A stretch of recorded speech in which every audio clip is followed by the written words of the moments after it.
आज योग है, डॉक्टर साहब का जन्मदिन, वर्ष प्रतिपदा का सुमुहूर्त। डॉक्टर साहब जन्मे वो रविवार ही था।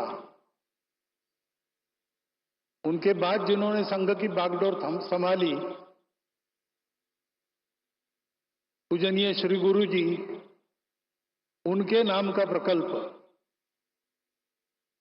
और प्रधानमंत्री जी का यहां पर उपस्थित होना,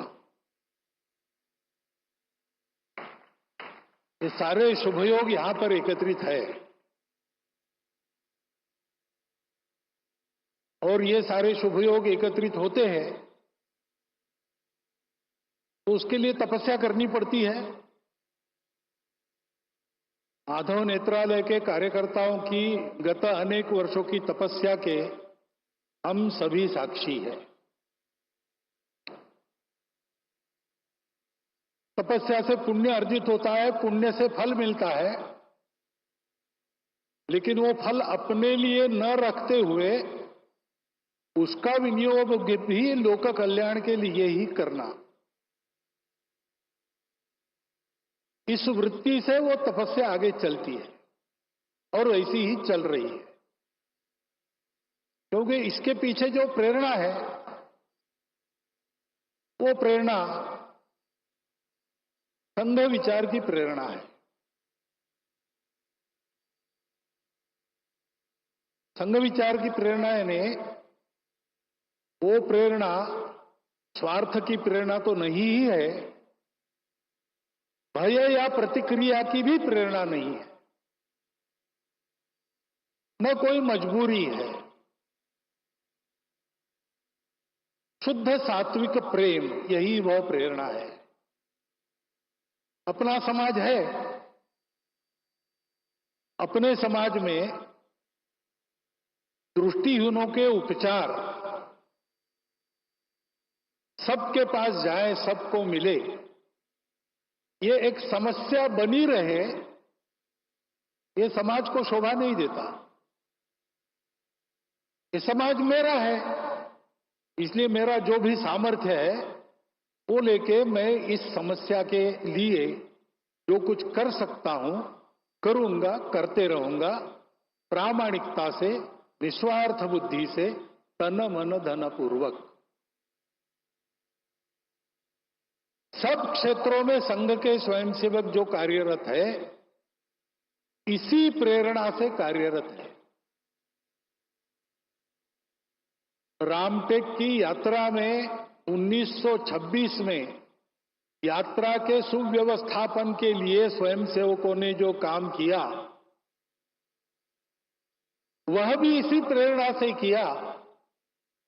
और आज इतने सारे क्षेत्रों में सेवा चल रही है, छोटे बड़े प्रकल्प उपक्रम सब मिलाकर 1.5 लाख के ऊपर समाज के लिए काम चलते हैं स्वयंसेवकों के, इसी प्रेरणा से चले हैं। यही प्रेरणा है वो स्वयंसेवकों को अपने लिए कुछ न चाहते हुए सबके लिए कष्ट करने की प्रेरणा देती है। बदले में कुछ भी नहीं चाहते, करते जाते हैं। ऐसी लंबी यात्रा के कारण समाज ने देखा परखा संघ के स्वयंसेवकों को और मान लिया। उसके फलस्वरूप अनुकूलता भी आई, बाधा भी दूर हुई, आगे बढ़ रहे हैं स्वयंसेवक, लेकिन ध्येय की वही दृष्टि कायम है। और ये सारे सेवा के काम दया भाव से नहीं चलते। एक तो समाज के प्रति प्रेम है और दूसरे तो वास्तव में समाज में सबको ही दृष्टि देनी है। चर्म चक्षुओं की दृष्टि से संपन्न या उससे रहित ऐसे समाज के लोग 2 प्रकार के हैं। लेकिन सदा सर्वदा जीवन में जो दृष्टि आवश्यक होती है जीवन में हमको जो कुछ मिला है परिस्थिति के रूप में, उस परिस्थिति का अधिकतम उत्कृष्ट उपयोग करते हुए अपने जीवन को सार्थक बनाना, अपने जीवन को निरामय बनाना, अपने जीवन को स्वस्थ बनाना, ये सारा करने के लिए जो जीवन की दृष्टि चाहिए, वो जीवन की दृष्टि ही है।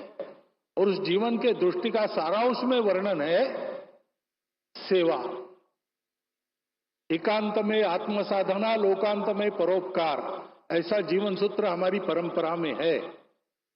संघ के संदर्भ में कहेंगे तो 1 घंटा शाखा में स्वयं का विकास और 23 घंटा उस विकास का उपयोग समाज के भलाई के लिए, यही वह दृष्टि है।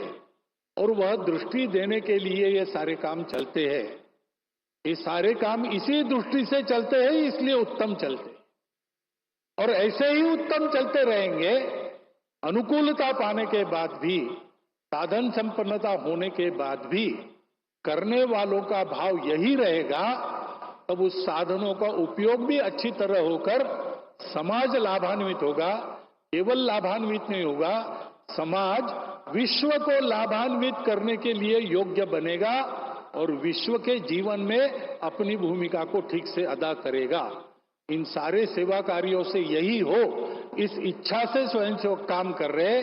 उसमें से एक यह माधव नेत्रालय का काम है।